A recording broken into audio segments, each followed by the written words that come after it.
दादाजी का कहानी जो एक समझदार और बुद्धिमान खरगोश है। खरगोश वैसे ही छोटे होते हैं।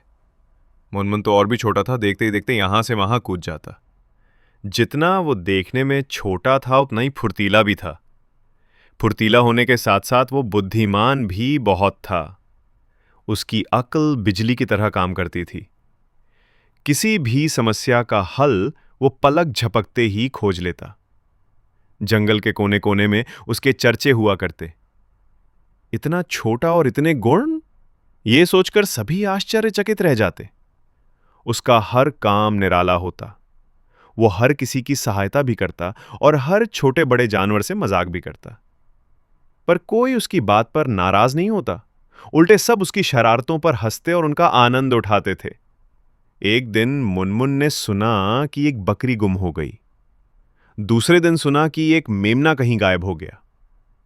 इस तरह हर रोज मुनमुन खरगोश को किसी न किसी छोटे जानवर के गुम होने की बात सुनाई दे जाती।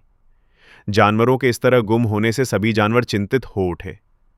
पर मुनमुन इस समस्या को सुलझाने में लगा हुआ था।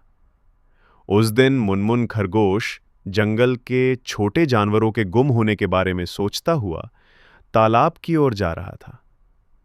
अचानक उसकी निगाह एक पेड़ के नीचे बैठे दो सियारों पर पड़ी। उन्होंने भगवा रंग के लंबे लंबे चोगे पहन रखे थे। उनकी बड़ी हुई सफेद दाढ़ी थी, माथे पर लंबे लंबे तिलक लगाए और हाथों में माला लिए दोनों सियार बड़ी मस्ती में भजन कर रहे थे।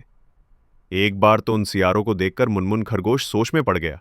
अपनी आदत के अनुसार वो उनके पास गया और उन्हें घूर कर देखने लगा। कहो बच्चा, क्या बात है? एक सियार के पूछने पर मुनमुन ने हाथ जोड़कर कहा, महाराज, आप यहां?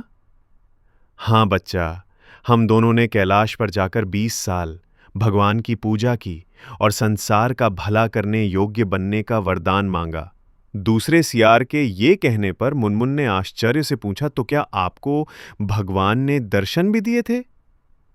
हाँ बच्चा, दर्शन भी दिए और वरदान भी।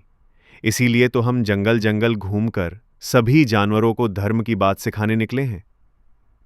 इसका मतलब है आप लोग बहुत पहुंचे हुए हैं महाराज।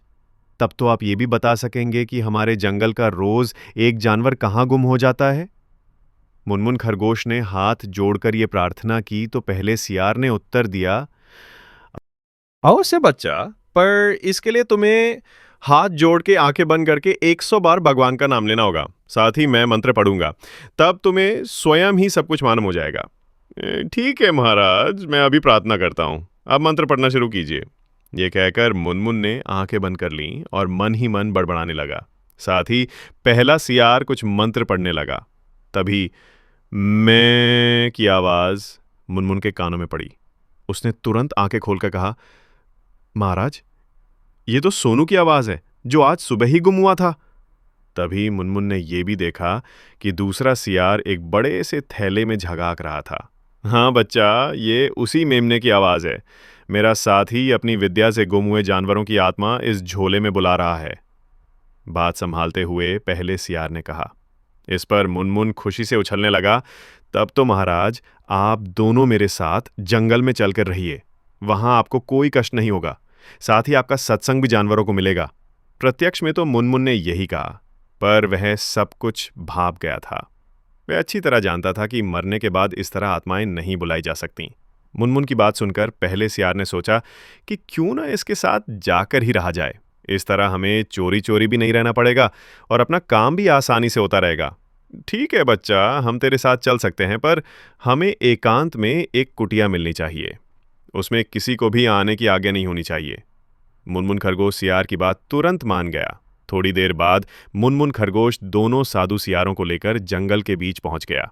वहां दूसरे जानवरों ने पूछा तो उसने सियारों की खूब तारीफ की और सभी जानवरों को एक जगह सत्संग के लिए जमा होने के लिए कहकर उन दोनों को एक झोपड़ी में ले गया। आप दोनों यहां आराम से रहिए, यहां कोई नहीं आएगा। ये मेरी झोपड़ी है, आपको यहां कोई कष्ट नहीं होगा। मैं अपने लिए कहीं और जगह खोज दूंगा। ये कहकर मुनमुन तेजी से बाहर निकल गया। मुनमुन को बुद्धू बना देख दोनों सियार मन ही मन खुश होने लगे।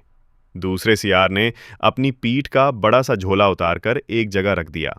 इतने में पहले ने झोपड़ी का दरवाज़ा बंद कर दिया। बहुत जोरों की भूख लगी है दोस्त, अब इस मेमने को भगवान के पास पहुंचाने का प्रबंध करो, आज तो इसने मरवा ही दिया था। पहले सियार ने कहा तो दूसरे ने झोला खोलते हुए उत्तर दिया, अभी लो। तभी झोपड़ी के बाहर सैकड़ों जानवरों की मिलीजुली आवाज, पकड़ो इन बदमाशों को, इन्हें जान से मार डालो, इन ढोंगियों को जिंदा जला डालो। इस तरह की आवाजें सुनकर दोनों सियार हड़बड़ा उठे। तब उन्हें इस बात का एहसास हुआ कि वो छोटा सा मुनमुन खरगोश उन्हें बेवकूफ बनाकर यहां ले आया था। थोड़ी ही देर में बाहर के जानवरों ने झोपड़ी का दरवाजा तोड़कर उन दोनों सियारों का पकड़ लिया।